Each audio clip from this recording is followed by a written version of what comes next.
Colleagues, welcome back to the office and to our presentation for today. This is K2's Building a Cutting Edge Virtual Office.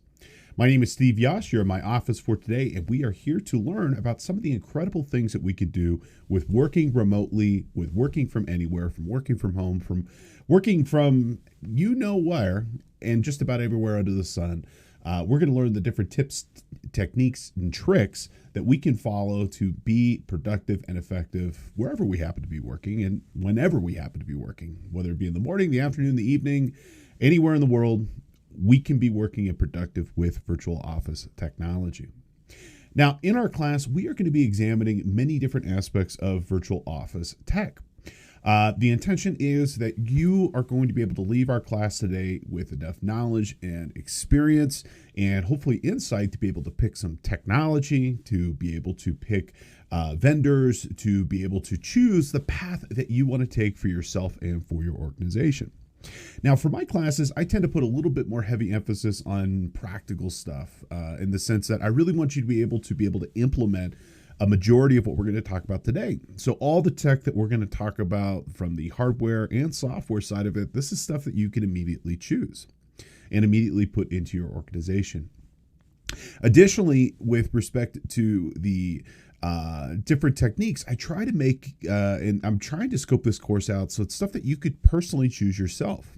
Some technology, for example, is very big in structure. I realize, for example, you can't necessarily choose whether or not your company is going to go with Office 365 or Google, but I'm going to try to give you enough flexibility for you to make personal decisions. So if you're trying to explore the virtual office for your own personal sake, you'll be able to do so. So what are we going to be discussing? Well, this presentation, which will be presented in 4 parts over the course of 4 hours, is going to be starting with a discussion with what the heck the virtual office is and what it means to be working from anywhere. I want to give you a good frame of reference with respect to understanding the benefits and risks as it applies to yourself, to your organizations, when you're choosing to allow people to be able to work from anywhere and to be able to have an office that is designed to be effective anywhere in the world as long as you have internet. And there are some cultural things, there are some technology things, there are certainly benefits and risks that you should be aware of. And so in this first section, we're going to take a holistic view and really try to understand what this means to our companies. Then we're going to go ahead and take a look at the cloud technology. Okay, cloud technology really is at the heart of every aspect of the virtual office. And without internet access and without cloud tech, you're really just kind of dead in the water. And so I want you to have a pretty good understanding of some of the different levels of the cloud, how it operates, how it works, as well as some of the major providers that operate inside of this space so that you can ultimately make a decision about what's good for you. We're also going to review in this section some different methods of remote access and how that works. And we're also going to review some different types of applications and programs in the sense of traditional applications, thick client application, mobile apps, and more to kind of give you a sense of how some of these different products and services work and why you might want to choose one or the other. Then we're going to go ahead and talk a little bit about hardware.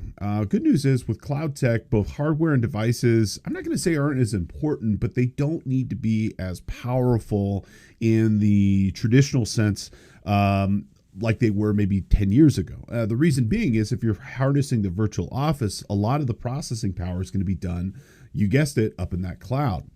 And so the actual computer you're using isn't as relevant and it isn't as needed to be as powerful as it once was, where you were running QuickBooks or you were running your accounting application and it took a lot of memory and a lot of processor power locally. All that's being done inside the cloud. But there are some good recommendations with respect to hardware and devices that I think you should consider, especially if you're planning your office at home or somewhere else.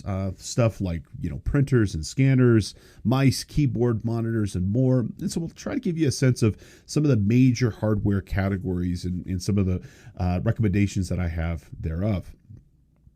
Then we're going to talk about software. As we said a minute ago, cloud technology, internet is and cloud technology are at the heart of virtual office, and software is what's running up in that cloud. And so you have lots of different opportunities for software choices inside your organization, as well as platforms. There are big cloud connectivity solutions from Microsoft, from Google, and from other providers that you should consider. The biggest of which being, Office 365. You've also got Google Workspaces, and there are other third parties, including Zoho, which could be a great component of working remotely. And these applications can either run in browser, they could be a mobile app, and sometimes even a thick client. But what they do is they give us the ability to write emails, to correspond with our colleagues, to be able to do our accounting, and much more. And so we're going to talk through a couple of different major platforms that you might want to consider. Now, one platform that's really shaking up how business is being conducted, and I would strongly recommend that you take a look at for your organization, is going to be Microsoft Teams, which is part of the 365 ecosystem. Teams is fantastic. It is a tool that can do instant messaging. It's a tool that can do meetings. It's a tool that you could use to collaborate and to work on documents real time with your colleagues and more. It really is fantastic from a collaboration and a productivity perspective inside your organization. So we're going to take a walk through that and show you some of the major features and functions and why so many organizations are considering using it for their organization. And throughout the day, I'm going to do everything I can to give you some of the best helpful and most useful apps, products, and services to really kind of improve your day-to-day operations and hopefully make you a little bit more efficient and effective. All that and more in our presentation for today. Now, if you've never attended a class with me, thank you so much for coming. Again, my name is Steve Yass. I'm an instructor and presenter with K2. And I have the privilege of really kind of having a split life. Half my life is spent writing and teaching and researching one of my favorite topics, technology, and being able to present it to you wonderful folks. And the other half of my life is working and building technology through my organization, Devmatics. But I write and teach on lots of different topics, from Excel to productivity to virtual cloud tech and more. So I really appreciate you checking out this class. Again, my business is Devmatics. We build all different types of custom software, mobile apps, integration solutions, and more. And if you have any questions about technology for your business, feel free to reach out. I'll give you my contact information at the end of our presentation today. I'm always happy to answer questions, point people in the right direction. If I can help you, I'd be more than happy to do so. Now, there is something new in the K2 universe that I think you should be aware of. K2 has a podcast. How cool is that? The K2 podcast is presented twice a week, Tuesdays and Fridays at 11 a.m. Pacific, and you can watch for free live on YouTube, Facebook, and more. The podcast offers in-depth analysis and reviews and training on topics from the latest and greatest apps, mobile apps, Excel tutorials, and more. And it allows us to be able to cover contemporary topics that are a little bit more difficult to discuss in a set presentation like this. Check it out. Go to www.k2e.com/podcast for more information, or you can check it out on Apple Podcasts, Google Play, or wherever you happen to find your content. Alrighty, folks, let's go ahead and get into it. We got lots and lots of great stuff to discuss and review today. So without further ado, let's go ahead and dive into our presentation.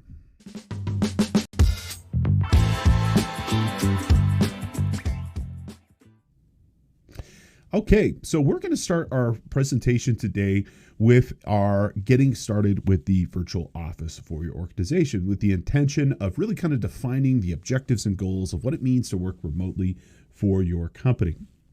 So when you work remotely and you work, not from a physical office, it's more than just kind of taking your computer and going to a Starbucks. When structured correctly, it could be as productive as being in the office itself with no reduction in throughput inside your organization. You could have great communication, collaboration, and more. But I'm going to tell you, it takes proper planning. It's going to take something that you're going to want to do on a regular basis in the sense of like just don't do this willy-nilly. Do this with a little bit of thought and planning ahead of time, and you're going to be successful with it. And my intention here is to kind of give you some of the big picture stuff to think about. And I guess a great way of really kind of starting here is really just kind of discussing something that should be pretty obvious to all of us, in the sense that, hey, why not do this? In a lot of respects, I don't really think you have a choice anymore. I really think that, especially when it comes to the technology side of this, most of the cloud tech is the tech now. You'll hear me say throughout our presentation on several different occasions that cloud technology is the rule, not the exception. And working something on-prem or installing something on your in your local network or having a server in your office, that's almost like, again, the exception to the rule. Most of organizations now, by default, are choosing cloud tech. So in a way, it's like, well, why not? Now, let me give you some things to think about. Cloud tech doesn't distract or take away from anything inside of your business. In fact, in my opinion, it just makes things a heck of a lot better. And there are some key benefits by providing cloud tech, in the sense that it makes it easier and more flexible to be able to work and operate anywhere. Now, why is that useful and effective? Well, frankly, I think it's needed. I mean, how about this? We live in a global economy. Now with the absolutely widespread nature of the internet and how ubiquitous it is in terms of access, I mean, it's everywhere. It's in everything. It permeates almost every aspect of society, and it gives us the ability to be able to operate anywhere in the world. It is completely reasonable to think that your company could be in one place, your clients somewhere else, your employees in a different location, your vendors are halfway around the world. Like my business, Debmatics, I'm based here in Southern California. My partner is based in the Salem, Oregon region. We have staff spread across Oregon, California, Colorado, and more. And our customers are all over the globe, from South Africa and Australia to Europe to Canada to Hammond, Louisiana, and more. We're kind of all spread across the world. And it's very common to be able to do business with clients, customers, and vendors worldwide. It would be best to think, where you're thinking globally in order to remain competitive. And in a lot of ways, I would tell you, it's really kind of not optional, because, just because maybe you don't want to compete with a company in Newark, New Jersey, that doesn't mean that company in Newark, New Jersey doesn't want to compete with you. And now, I mean, we can work with professional service firms and vendors, and we can have clients everywhere. And so virtual office tech just makes it very easy. It makes it very fluid to be able to do business. It makes it very effective to be able to conduct and work anywhere in the world. And the virtual office gives us the ability and the tools to be able to conduct business anywhere. And it makes it so that the physical location of where you are actually located irrelevant. I'm just as productive here in my home office in Big Bear Lake, California, as I am working in my RV when I take family trips in the summer, or if I'm working from a hotel in Omaha, Nebraska, or anywhere else in that world. Okay, and it's because the software is that good, and it allows for that kind of remote access. So let's go ahead and define some of these things here. Well, if we look at the technical definition of a virtual office, well, what does it mean? Well, it is something that combines offsite live communication and address services that allow users to reduce traditional office costs while retaining business professionalism. It's a pretty stiff definition. In a kind of a more colloquial definition, a more informal definition, it's basically we've got tech that allows for people to be able to communicate and work anywhere, and at the same time, we're not reducing professionalism. My staff, again, we're spread out all over. We all work from home. You never know it. You never know, because, you can't tell when an email is written and where it's coming from. You can't tell I wrote that in a Starbucks or waiting in line at the grocery store to check out. I mean, it's professional no matter where it comes from. Now, my definition of the virtual office is it's basically you're free from the traditional limitations of working in a single office site. You're able to kind of make decisions for yourself in terms of when and where you're going to operate. And you also have the ability to be able to connect and work as long as you have internet access. And from my perspective, the virtual office really kind of gives users the freedom to make the world their workspace. As I mentioned a minute ago, I take an annual RV trip with my family, usually a good part of the summer. We take our RV. Last year, we went through the Dakotas. It was fantastic in Colorado. And I mean, we have Starlink internet access, and it was fantastic. We had high-speed internet access right from our coach. We were camping in the middle of nowhere, North Dakota, and had high-speed internet, and we were able to work and do Teams meetings and Zoom calls, just like if we were sitting in the office, and people didn't know the difference. And I love it because, hey, in the morning, get up, answer some emails, maybe go for a hike, go check out a national park, and then come back and do some work in the evening. The world is your workspace, and that virtual office gives me the ability to be able to operate anywhere. And something I like to say is that it empowers users to adapt their work lives to meet their personal lives. I still frankly work a lot. I work a lot of hours, but what I really like is the fact that I have some diversity in terms of where I work and when I work. And my personal life, I'm able to make decisions about travel or be about going to visit friends or family. And the virtual office technology gives me that ability to be able to work, but my business partner knows work is still going to get done. It's not like, hey, I've just taken 2 weeks off to go somewhere. Hey, I'm still going to be working, maybe not 40 hours a week, but I'm still going to be working a fair amount. And I have the ability to be able to connect even if something, if I'm needed or if something bad happens and I need to get in and work on something for the company. And so it's more than really kind of just working on the beach. I want to really kind of stress that point. It's about the ability to work anywhere, anytime, and most importantly, really kind of on your terms. I think there's, we'll talk some about the risks with respect to kind of working remotely here in a little bit, but the fact that you could do it kind of the way you want to do it and in the manner that you want to do it, in my opinion, is just great. You really kind of get the ability to kind of be able to control your life a little bit more. And I will tell you where organizations really do well is, again, when they do the planning of this, they know what they're going to be doing. They've set proper expectations with their staff. They have the ability to be able to control and be able to probably monitor this, so that, everybody is happy. The employer feels like they're still getting value and that the employee is still being able to work effectively. The employee feels that they're, not just being ground into the ground and working 40 hours a week and having to commute 2 hours a day. I mean, they can work and be effective anywhere. And I think especially for younger workforces and the younger generations, millennials, Gen Z, and more, I think the importance of that work-life balance is going to become incredibly more. It's going to become more important and frankly, a bigger focal point. And as we look at trying to recruit and hire people, I think providing them the option to either be fully remote or be in a hybrid environment is going to be incredibly important for attracting that younger talent. So let's go ahead and talk about some of the benefits of the virtual office that you can expect to receive with respect to implementing this inside of your organization. There's lots of benefits that come in, and this is going to be this is not entirely comprehensive because we're still going to be talking about benefits throughout the presentation itself. But here are some of the big ones from my research and talking with folks that have come to mind that I think are really kind of good to maybe keep in our mind as we talk through these other aspects of the presentation. So first and foremost, cost savings, okay?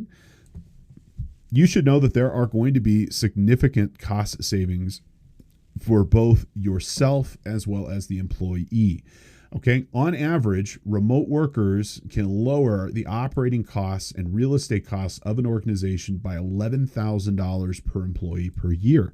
And if you think about it, that kind of makes sense. Obviously, there's going to be some differences between, let's say, Class A real estate in a high-rise building in New York, Boston, Los Angeles, San Francisco, versus, having, your own office maybe in Big Bear Lake where real estate's pretty affordable, or, Timbuktu for that matter. But, on average, I mean, you're going to save some money, and it's just going to be because you're not going to have as much space that's going to be needed. You're not going to have a lot of those common costs like utilities, administrative overhead, power, and more. I've got a friend who works in some Class A real estate in Orange County. He worked for an accounting firm. They had 2 floors of a building.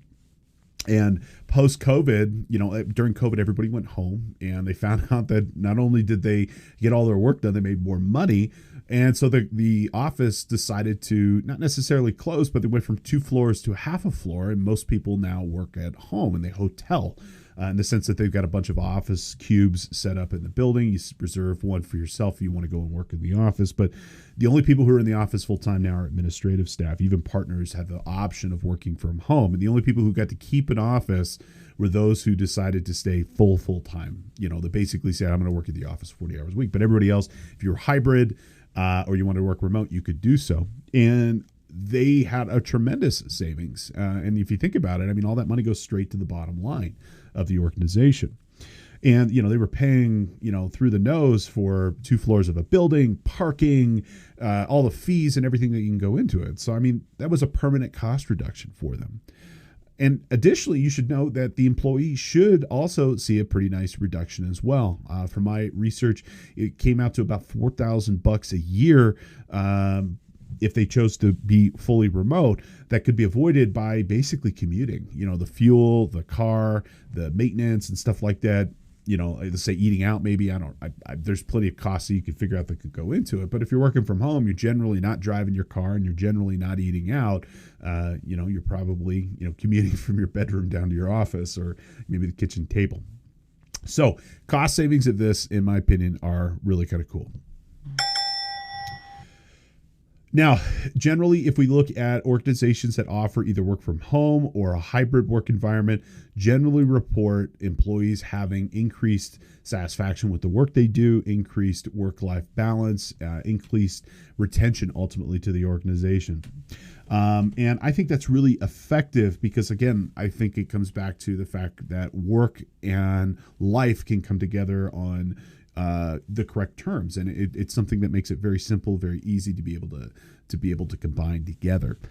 So that kind of work-life balance, I think, is much more prevalent in hybrid or fully work from home environments, and that ultimately turns into better employee satisfaction. And I think if we look at today's environment where it is very difficult to be able to find people, hire people, retain people, anything that we can do to create a better environment, I think it's going to be better for the organization. All right. So generally, people who work either fully remote or hybrid generally have less absenteeism, again, less attrition inside the organization. Generally when you work remote, if you can work, you work. I know that's the way I feel in the sense that, I'd have to be really kind of knocked out not to be able to at least go down to my office and answer some emails. So generally, you're going to have less people not showing up for work. Although I will point out, you're not doing yourself any favors if you have allocated sick time and you don't take it. You should take it if it's something that's part of your compensation. Okay. So I will tell you that generally increased flexibility hours and workspace are very beneficial to both the employee and the employer. I personally really love the fact that, hey, if I'm tied up in the morning, maybe I'm taking the kids to school, maybe I'm going for a walk with the wife, or I've got an appointment midday, or I've got something, got to go pick up the kids at the end of the day from school.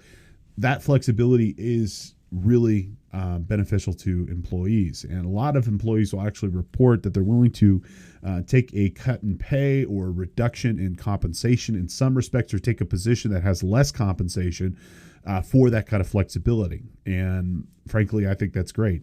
For myself, as an example, I had a really late night last night writing and set time of year to write and prepare materials. I like the fact that I don't have to show up to the office at 7 a.m. If I need a little bit more time in the morning to get myself ready to work or sleep, I could do so, and I could work later in the night if I'd like. Working from home, working remotely is better for the environment. Not commuting is always a good thing. It's a better use of everybody's time. It also decreases our requirements of fuel, which ultimately lowers our carbon emissions, which hopefully will lead to a happier planet. So working from home is certainly better for Mother Earth. Now, one of my personal favorites here is the expanded candidate pool. Okay. With respect to this, it's crazy to think that the only people that can work for your business are those who live within an hour drive of your business. Here in Los Angeles, Southern California, I live up in the mountains, but I mean, it could take you, if you lived in LA, I mean, 2 miles can take 30 minutes sometimes. It's crazy to think that, the people that work for you have to live within an hour drive. I mean, there are great people all over the world. And when you have the virtual office, it gives you the ability to diversify your candidate pool and be able to hire people from anywhere. If they're not living right next to you, fine. That's okay. And you could also hire people that maybe wouldn't be a traditional good candidate of working in a physical space. For example, stay-at-home parents raising their kids, maybe homeschooling, millennials or Gen Z for that matter, military spouses, people with disabilities, other candidates that might have excellent qualifications, but, just frankly can't get into that office space. But the big one is the geography side of it. A little bit later in the presentation, I'll talk about PEOs, professional employer organizations, that give you the ability to be able to hire really kind of anywhere in the country without creating an economic nexus for yourself. And that really kind of is fantastic. We've used a PEO in our organization because it gives me the ability to hire someone in Colorado, and I don't have to think about like payroll or filing a corporation paperwork or registering with the state. PEO takes care of all of that for us. And technically all employees are employed by the PEO. The PEO is a vendor to the business. That's how that kind of gets facilitated and work. But it's fantastic from a compliance perspective. Now, there are some risks to the virtual office that you should be familiar with, okay? Starting first and foremost with, if people aren't seeing each other, that could be hard, in terms of kind of understanding culture, direction, staying motivated, productive, and more. And so there's some different risks that we should be familiar with. The first one is less opportunity for collaboration, okay? Unless you make time for it, unless you create a culture of it, it's kind of hard to be very productive and collaborative when your staff is spread out across the world and you don't have that kind of face-to-face interaction, okay? You can replicate this. Tools like Microsoft Teams, Slack, and more are kind of fantastic for that kind of communication and collaboration. And in fact, I'm not going to say they are a perfect replacement, but they do a lot to improve your ability to be able to work anywhere and to work with your staff anywhere. Now, frankly, when you have people working from anywhere, you are going to have increased security concerns. I'm not going to say that this can't be resolved or issued. When properly implemented, the virtual office is the same whether you're working in the corporate center or you're working from home or from a Starbucks. So you can properly set this up with the correct level of security and administration without sacrificing any sort of privacy or security for your organization. But it does require proper planning. Okay, you could have some possible increased cost to the employee from working from home, increased power. They might have to have a faster internet connection. We might need some specialized business software, hardware, maybe desks, things of this nature. Typically, when you're working from home, you're shifting those costs from the company to the employee. Now, in our business, the way we handle that is that we compensate our employees fairly and accurately. And then we also do an expense reimbursement to help offset some of the costs to the employee. So if they need faster internet, they need specific hardware, we buy it. It's still cheaper than having an office. Every single month, it's still cheaper. Because we're not incurring rent and utilities. It can be difficult to understand the organization's direction. I can tell you we got people scattered, out of sight, out of mind. That can be really difficult, especially when you're trying to create tone and you're trying to create culture. Knowing, kind of what the heck is going on inside the company is hard. I could tell you got to make time for it. And I could tell you that those physical connections, seeing people, shaking hands, giving a hug, it's that type of connection that creates, I think, loyalty, and it creates culture. It creates, the willingness to want to participate and be involved. Now, you could replicate that in some respects, but still, I would encourage you, even with your remote staff, try to get together once or twice a year, or at least every other year. The K2 instructors, for example, for the first time in many years, we got together for a week in Texas, and it was fantastic. We all got together, we all talked and figured out courses and did our planning for the year. Shared ideas. Just stuff that, it's not that you purposely don't do that when you're working remotely. It just is, kind of comes to the back of the mind. But I can tell you a great way to kind of at least make that work is get together occasionally. And something that we do inside of our organization I think is pretty nifty is, again, like once or twice a year, we just get together and we talk. We do a partnership retreat, and my partner and I get together. We figure out what we're going to do in the business, and that kind of sets the tone and the direction of the company. Okay, I think the thing that a lot of organizations fear is that low producers are going to fly under the radar, meaning you're going to have low producing employees that are going to get by without really kind of much scrutiny. People are going to be at home eating bonbons, watching daytime soap operas. Frankly, I could tell you from my perspective, I've worked remote for years at this point, and all of my staff. I don't think that's anywhere near accurate. I think there are certainly people who work better in an office, and there are people who certainly work better remotely. I'm not saying you have to be one or the other, but it's a skill like none other. But pick the right people who are going to work remote. And I've found that most of the time it's actually the opposite. Most remote employees tend to work more because they're not confined to that traditional 8 to 5. I will also point out there might be some increased technology costs to the business. You might have additional licensing, different software, cloud hosting, so on and so forth. But frankly, in today's 2022 environment, many of these increased expenses probably would be incurred anyway. Office 365 doesn't care if you're working from a corporate office or you're working from your home or from a Starbucks or anywhere else. You'd pay that fee no matter what, and it's going to work the same. Now, something that is gaining a lot of traction, I think is pretty nifty, is this idea of the hybrid office. And a hybrid office consists of where remote staff and staff who work from a central office. And essentially, you can get the best of both worlds. So if we talk about working hybrid, it can happen a couple of different ways. It could be, for example, some workers always work from the office, and that's what they do. You have some workers who might always work from home. But then you could also have this third category where some workers work from the office maybe 1 or 2 days a week, and then they work from home the rest of the time, or they work from somewhere else, but they're not in that physical office. Ultimately, what we're trying to do here is let staff members choose where they are the most productive and then ultimately work from there. Sometimes that might be in the office. Sometimes it might be from home. Sometimes it might be from their RV, calling in from South Dakota. And as long as they get their work done, and the key word here is being productive, do you really care as long as it's getting done?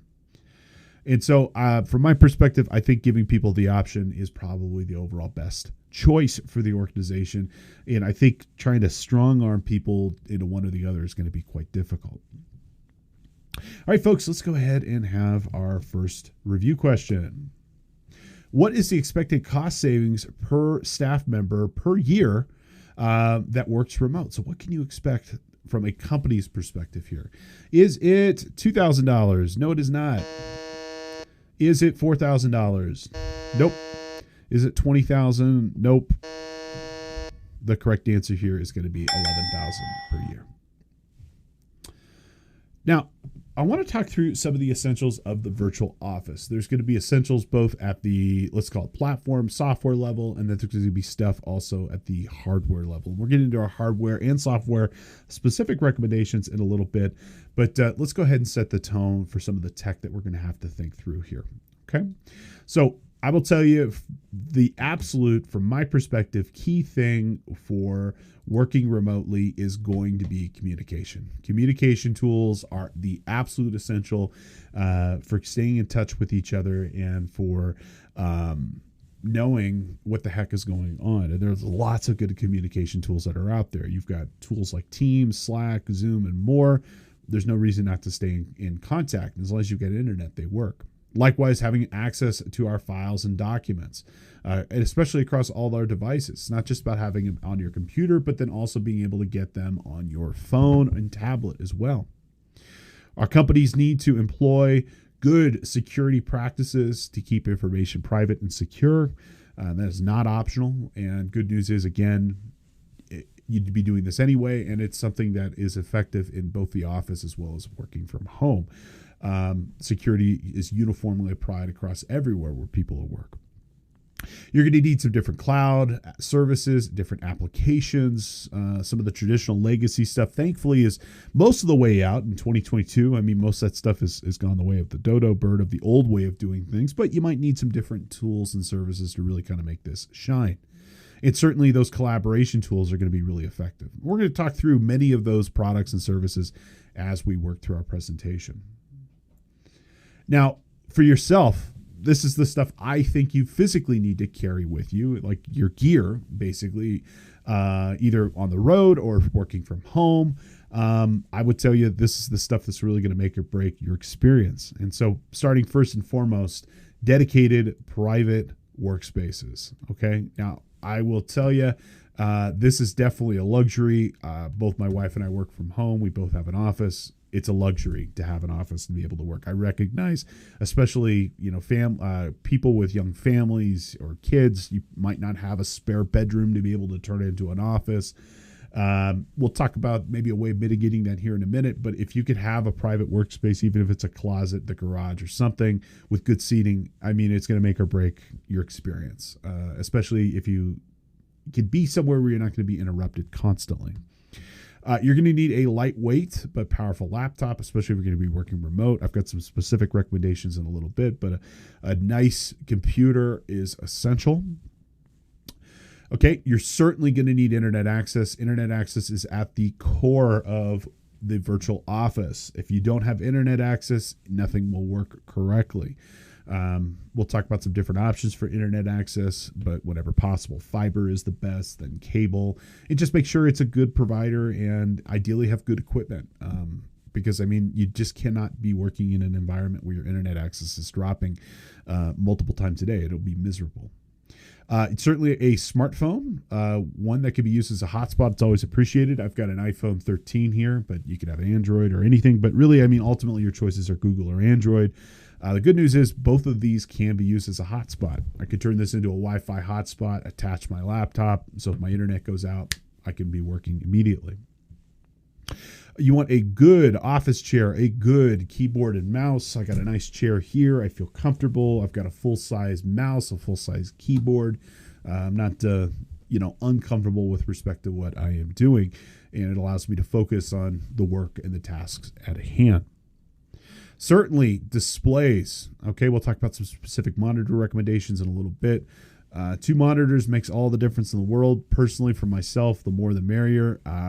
For my home office here, I've got 6 monitors and I love it. I got a 3x3 configuration and it's changed the way I work, but a minimum of 2. And I've got some specific recommendations you might want to consider. And you're also going to need something to be able to video chat. I mean, video chat, Zooms, Teams, post-COVID world here, I mean, they're very ubiquitous at this point. We all know what they are. We all know how they operate. But having a good dedicated mic with echo cancellation that works effectively, it is going to be really important. And I've got a couple of different recommendations for you when it comes to earbuds. I personally love the Apple whatever the heck these are, the Apple ones. They're really great. They sound good. And then when it comes to my computer taking meetings, I really like this smart speaker. This is a Jabra speakerphone that I've had. I've got a couple of them now. And I just think these are fantastic for being able to meet with people because it makes everything sound good and I can be heard and they can hear me very clearly. But you don't want to sound like a potato when conferencing with people, and having dedicated hardware can make a big difference. Now, here are some tips with respect to working remote. Okay, first and foremost, have a plan. I would tell you, knowing what you're going to do and how you're going to do it is going to make a huge difference. Okay, I would tell you, you should try to identify and resolve whatever hurdles or roadblocks you're going to have so that you can focus on the work that you're going to need. So if it's, for example, not having a dedicated work space, well, maybe you can have a dedicated work hours where family members will care for your children, or they go to daycare or school or something like that, and you try to focus your work during those eras. Or if it's having insufficient internet access, well, maybe you've got your normal internet, and then you have your smartphone as a backup. Okay, set work hours and daily limits. I will find personally, in my experience and what I've talked with colleagues, that most people who work remote end up working way more than 40 hours a week. I would tell you, try to set work hours and focus on getting your work done in that time period. And don't forget to take a lunch, Although I will tell you, and my wife would tell you this too, do as I say, not as I do. I tend to work way more than 40 hours a week, and I tend not to eat.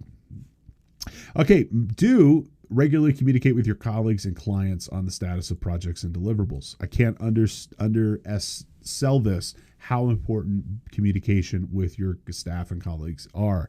And that makes all the difference in the world. If you can facilitate this and people feel like they're getting value, they understand what the heck is going on, well, guess what? That communication is going to make this relationship and this work really work well for you and for your colleagues. I will tell you, creating culture is important, and one of the best ways of doing that is being available for social interaction. For myself, we always start meetings. Hey, how you doing? How's your weekend? How was the t-ball game? How was that camping trip? What are your vacation plans? I really don't like starting a meeting. I don't like when people, for example, just go straight into it. Let's just talk for a minute. I want to get a sense of what's going on in your life and try to be connected. And that can go a long way with creating that esprit de corps. When meeting with staff or clients, have your camera on. I generally try to also make my hands visible, so that people know I'm not multitasking. It's so easy to be talking to someone and just, and you're writing your email, you're doing an accounting project or a tax return, and you're not paying attention. I really try to make sure that my clients can see that I'm hearing them, I'm listening to them, and I try to act the same as if I were in person with them. That's not always the case, but that's what I generally try to strive to do. And again, that camera on creates professionalism. I show up, I'm wearing a collared shirt, I'm ready to do business. Certainly track your time on projects, set milestones, identify some success metrics. I'll talk about some recommendations for hardware and software that can help you do this, but definitely track time. It will be able to more easily communicate value back to your staff and to management if you can actually show what the heck you're doing and when you're doing it. Let's go ahead and have another review question. Which of the following is not an essential resource for working remotely? So what don't you need? Okay. Do you need a dedicated workspace with a desk, a chair, and lighting? Ideally, yes. I would say that's absolutely something that you need. Do you need clear and consistent communication with your team? I would say that's absolutely crucial, as is high-speed internet access. Although it is not an essential resource, it could certainly help. A fully stocked fridge with lots of treats will go a long way for creating that motivation to want to work, but it is not essential. Although I think many people would say it certainly can help a lot out.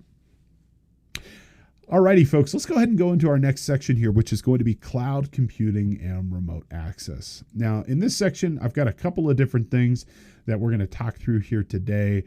Really try to give you an understanding of how the cloud works, how it's effective, what it's going to be doing for you, and ultimately try to tell you about some of the different levels of the cloud, some different ways of communicating and connecting, because again, the cloud is at the heart of that virtual office, to try to give you some things to think about as it relates to that communication.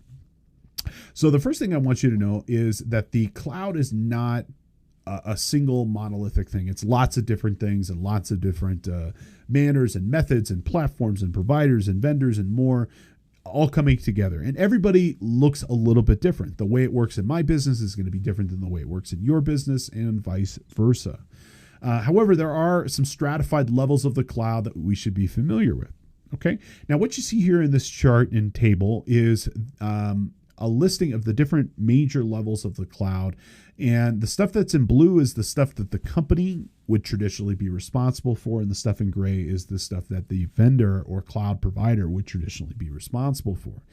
So under the traditional method, we run everything on our own. We're doing everything. We're building the network. We're creating the storage. We're installing the operating system, creating all the applications and putting them on the computers and backing them up. We're doing everything.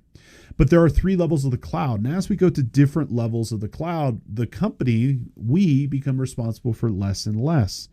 Okay. So at the lowest level of the cloud, we call this infrastructure as a service.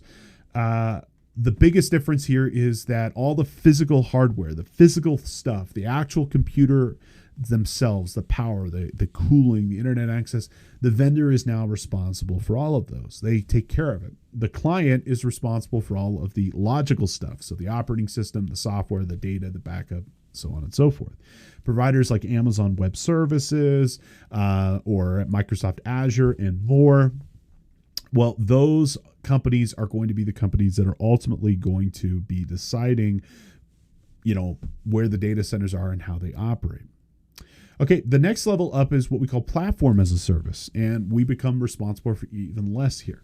Okay, under this circumstance, we're just responsible for the applications and data. We just pick what tax program, what accounting program we're using, and the data that we're ultimately going to be using with it. But the operating system, the security, all that kind of stuff, the backup, even, that's all taken care of. Okay. The highest level of the cloud is what we call software as a service, or SaaS. And in this particular situation, we're responsible for nothing. We just operate, we work, and the vendor takes care of literally everything. All we have to do is show up and operate, and the vendor will take care of installing the applications, backing up the applications, and more. Okay, so a quick spotlight on two of these tools briefly, or levels, I should say. So again, we've got infrastructure as a service, platform as a service, and software as a service.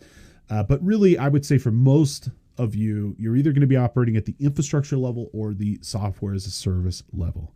At the infrastructure level, basically the infrastructure, you pick the vendor, and that vendor is ultimately going to be responsible for all physical aspects of the operating system. You basically just pick the software, you install it, configure it, so on and so forth. I personally like this option because it gives complete control over all aspects of the deployment. I can choose which data centers, I can choose what what hardware to run it on, but I'm not having to physically go out there and buy the hardware myself. Additionally, infrastructure as a service has a lower operating cost than software as a service because we're taking on some of the burden of management of this, and it's a good option for lots of different businesses. And in fact, most businesses today are leveraging something like Microsoft Azure or Amazon Web Services every single day. Okay. Now, the highest level of the cloud is this software as a service. And the software as a service, you're responsible for nothing. You basically just work. If you show up, you got internet access, it'll work for you. What's nice about this is that the client is given a fixed set of tools and they're not responsible for any aspect of the operation or any aspect of the infrastructure. It's just done. It's just taken care of for them. All users are on the same programming base, typically in a multi-tenant environment. It just operates and works. Now, typically SaaS services are subscription-based. You're going to pay a fee that will be paid at regular intervals to those subscription providers. So a lot of your cloud offerings today are going to be SaaS-based. Stuff like Gmail, YouTube, Microsoft Teams, Exchange Online, SharePoint Online. Those are all SaaS offerings. They just work. You just show up and they operate. If they don't work, well, guess what? It's not really anything for you to determine or change. It's something at the provider level that they've got to do. Let's have a review question on this material. Which of the following would be considered the highest level of cloud tech? Okay, so is it infrastructure as a service? Nope. That's a level of the cloud, but it's the lowest level of the cloud. Is it platform as a service? Nope. That's the second level of the cloud. The highest level is the software as a service, okay, where everything is kind of taken care of for you. What doesn't exist? It's going to be cloud as a service, although I'm sure that will pop up at some point. So how the heck are we going to be accessing our data on the cloud, and what the heck does this look like for our companies? Okay, well, you should know there's a mix of different types of technologies and different types of methods and access. We're going to talk through many of those here, and we'll probably have to pick up in our second section and continue this discussion. But there's lots of different ways. I mean, you could use a VPN and continue to use existing thick client applications. You could not use a VPN. You could use a progressive web app and do everything through an internet browser. It could be you're accessing your dashboards from Microsoft Power BI on your phone. It looks different for every business. But let's talk through some of these things and what they might be. Well, the traditional way that we always handled working was essentially through what we call a thick client or a traditional computer application. And traditional client applications still exist. I mean, Adobe Photoshop, Adobe Acrobat DC, Microsoft Word, QuickBooks Desktop. These are all examples of thick clients. They get installed on the computer. They typically need to be installed on either a Windows or Mac machine. In this particular way, you could still continue to use these while having your virtual office. It's typically going to require, though, either a internet connection, a VPN connection, and more. These applications might not need that internet connection the entire time, but they are typically going to need an internet connection from a data sharing perspective. These are still perfectly usable. They still certainly have a use case, especially for like kind of heavy needs like counting or graphic design, video editing, and more. But I will tell you, they're definitely not nearly as popular as they were even a couple of years ago, let alone 10 or 15. Now, if you're going to be using thick clients and you want to be able to work securely, you're absolutely going to need a method of being able to secure that traffic to and from that network. Okay. And a tool such as a VPN, a virtual private network, is a great way of kind of creating that secured remote access for your company. A VPN essentially creates a tunnel between two computers that are not in the same physical place. They're in separate networks. And that tunnel securely connects point A to point B, and they can communicate, they can access data, they can access local resources, like they're all sitting on the same network. And so a VPN is a foundational building block for a lot of people's virtual office because it's going to provide that secure remote access as well as access to local data and infrastructure while you're remote. Now, VPNs also encrypt the traffic between your company and your remote user so that nobody at that remote user's location can see the traffic coming to and from the company. They can't be able to, kind of decrypt it and see what's going on. So it's a very secure method of being able to connect to the internet and being able to send and receive traffic. And it also, again, provides secure access to companies' internal resources. So if you got a corporate office and you got some printers, scanners, file servers, so on and so forth, that VPN is going to allow that remote user access to those resources securely, and it'll be very efficient and everybody will have a nice day. I will point out, though, your IT staff will almost always have to set this up. It's not something most accountants are going to have enough technical expertise to do on their own. Here is a picture that kind of illustrates the topic here. Okay, you got your remote user. Maybe they're working from home. Maybe they're working from Starbucks. And if they were just to connect to the internet, well, it's going to go through that local network. It's going to go up to the public internet and then down to wherever that happens to go. It may or may not be encrypted. It may or may not be secure. The VPN sits side by side. It uses the public network, but it ultimately encrypts the traffic and will bridge between that remote user and that server, making them act and feel like they're sitting side by side to each other. It essentially allows that remote computer, user device, whatever, to be on the network of the company and to interact with all those local resources and data quickly and securely. So that's one method of remote access, and that allows you to continue to use traditional thick clients. Now, one method you could also potentially use to interact with your thick clients, or you can interact with the server, or you can interact with your traditional Windows applications, is to use something called RDP, Remote Desktop Protocol. Sometimes it's called RDC, Remote Desktop Connection. And this is actually a remote access tool built right into Windows. It's been there for decades at this point. It's part of Windows 11, 10, 7, so on and so forth. In my opinion, it's probably one of the better methods of being able to connect to remote machines. Big drawback, though, it's Windows only, in the sense that you could have RDC clients on Mac computers or on iOS devices or Android devices, but with remote desktop connection, you're always connecting to a Windows machine. What's cool about this is that you always can access your desktop. It looks and feels exactly like your normal Windows machine, and it just works well. I will point out super efficient. It's effective. Really doesn't have additional major risks. But it doesn't have any major additional costs. But one thing I will point out, it does have some pretty significant security risks. If you're going to use RDP, you should always use it in conjunction with a VPN, meaning that you connect to your VPN and then ultimately connect to your computer through RDP, but you connect to the VPN first. This ensures that the traffic is encrypted and secured, and that we don't have to worry about somebody eavesdropping and snooping on our connection, and then being able to remotely connect to that machine. Unsecured, Non-VPN RDPs, in my opinion, are one of the biggest security risks that you could possibly take. So, in generally, I would strongly encourage you to avoid that. But if you use a VPN in conjunction with your RDP, you're going to love it. It works really well. Let's have a review question on this. What is the main purpose of a VPN, a virtual private network? Okay, is it to connect to the office securely from a remote location? You betcha. Is it accessing local office resources while in a remote location? Absolutely. Is it to encrypt your internet traffic at your remote location to prevent eavesdropping? Absolutely.